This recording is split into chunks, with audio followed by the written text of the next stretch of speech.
Iya, Esen. Nah, buat teman-teman yang mungkin baru pertama kali mencoba pakai pemanas tabel ban listrik ya. Nah, ini mungkin saja bisa terjadi karena yang namanya elektronik ya, produk elektronik tentu terkadang juga ada beberapa hal yang tidak sesuai dengan spek maupun kebutuhan ya.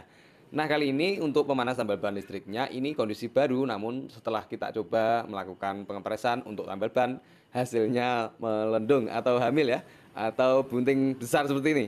Nah, ini setelah aku lakukan pertama kali pengepresan, ini menyala sekitar 3 menitan lebih ya.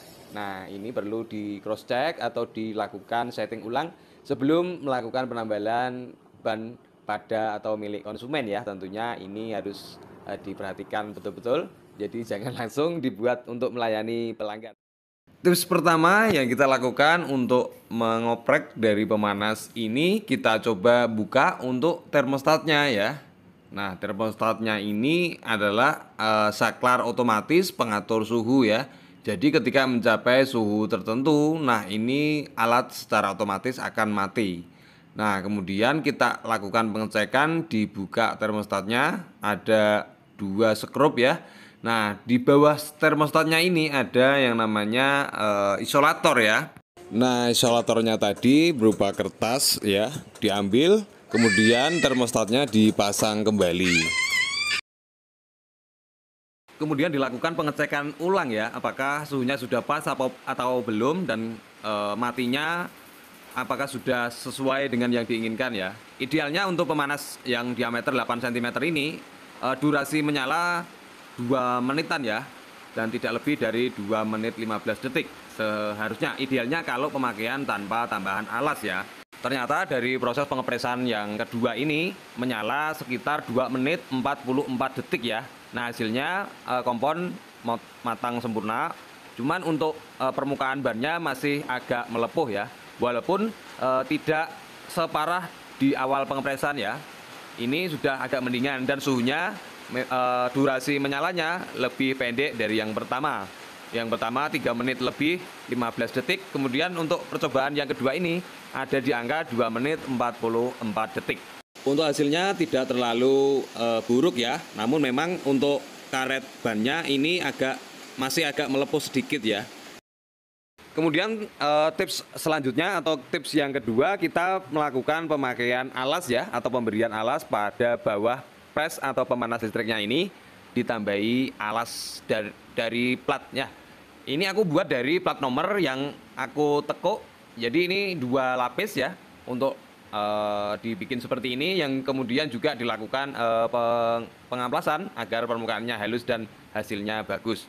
Nah, jadi ini setiap kali melakukan pengepresan, ini aku tunggu sampai benar-benar dingin ya, atau suhu normal ya. Jadi dalam kondisi pemanasnya benar-benar dingin dan tidak dalam kondisi panas sisa pengepresan di awal tadi ya. Untuk percobaan kali ini, durasi matinya masih sama di angka 2 menit 44 detik ya. Namun karena ini diberi alas tambahan berupa plat seperti ini, hasilnya tentunya berbeda ya dibanding dari percobaan yang kedua tadi. Dan ini hasilnya termasuk bagus ya, hasilnya matang sempurna, dan untuk bannya, karet bannya juga tidak melepuh sama sekali. Bahkan ketika dipompa secara maksimal pun, percobaan yang ketiga ini hasilnya memang benar-benar bagus ya. Jadi bukan melebar, justru malah agak mengecil untuk yang pengepresan ketiga kalinya ini. Nah, kemudian untuk tips yang terakhir yaitu dilakukan modifikasi ringan pada tempat dudukan termostatnya ini.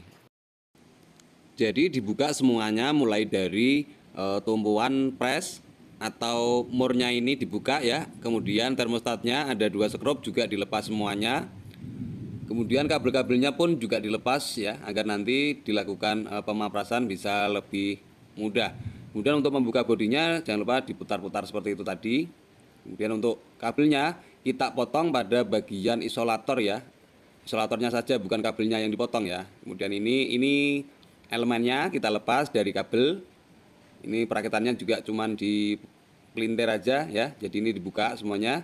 Kalau sudah, kemudian ada satu lagi skrup yang menghubungkan antara bodi dan juga gagang pres ini atau gagang pemanasnya ini. Ada skrupnya satu ya. Kemudian dilepas seperti ini. Nah, jadi seperti halnya sebuah sekat, namun juga menghubungkan panas dari bodi pemanas sampai ke termostat. Nah, setelah tak lihatin ternyata ini ukurannya agak tebal juga ya. Jadi aku mutusin untuk melakukan pemangkasan ya, atau dilakukan pengerindaan agar lebih tipis platnya. Jadi ini benar-benar tebal banget. Dan juga pada bodinya bagian atas atau di bawah dudukan termostatnya juga kita pangkas sedikit ya, atau digerinda sedikit, disesuaikan atau diusahakan sesuai presisi ya dengan dudukan termostatnya atau gagang pemanasnya ini ya. Proses untuk menipiskan bagian bodi pemanas tambal ban yang bagian atas ya. Kemudian ini dilakukan pemaprasan atau penipisan, dan juga ini pada gagang pemanasnya kita lakukan penipisan juga ya biar lebih tipis dan rata. Nah, ini sampai dengan rata ya, rata betul pada bagian skrupnya. Kemudian setelah pemaparasan selesai, lalu ini tahap perakitan ya. Nah, ini cukup butuh ketelitian dan juga ketelatenan ya, harus telaten. Nah, mungkin buat teman-teman banyak yang angkat tangan ya untuk urusan ini. Bisa disimak baik-baik untuk proses perakitannya ya. Nah, kemudian ini proses pemasangan isolator dan juga menghubungkan elemen ke kabel-kabelnya ya. Jadi ini untuk proses pemasangan harus hati-hati, usahakan benar-benar rapi ya. Nah, untuk yang paling krusial ini pada bagian bodi bawah ditambahkan isolator lagi ya. Jadi pada isolator bodi bagian bawahnya ada double. Kemudian ini perakitan mur dan bautnya. Pada video sebelumnya banyak banget teman-teman yang bilang nggak pakai alas bang, nggak dilapisin ya, jadi begitu bang. Nah, ini tujuan dari saya pribadi agar dimana ketika kita proses nambal tidak perlu lagi diberi alas, dan tentunya kita mengharapkan suhu yang ideal maupun suhu yang pas ya, dengan tujuan agar elemen dari pemanas ini bisa lebih awet ya. Jadi kalau matinya lebih cepat dan suhunya bisa pas, dan tentunya elemennya akan awet ya. Tentu teman-teman yang mungkin udah pakai lama tanpa dioprek, hanya diberi lapisan tambahan, mesti merasakan kalau elemennya boros atau cepat putus ya. Nah, makanya dengan dilakukan oprek seperti ini diharapkan bisa lebih awet. Dan juga untuk nantinya ketika suhu sudah ideal, panasnya sudah pas dengan yang dibutuhkan, jadi tambalan tidak melendung seperti ini dan hasil tambalan bagus sekali ya. Terima kasih buat kawan-kawan yang sudah menyimak. Nah, kesimpulannya dari alat ini adalah pada bodi bagian bawahnya ini kurang tebal dan bodi bagian atasnya ini kurang tipis.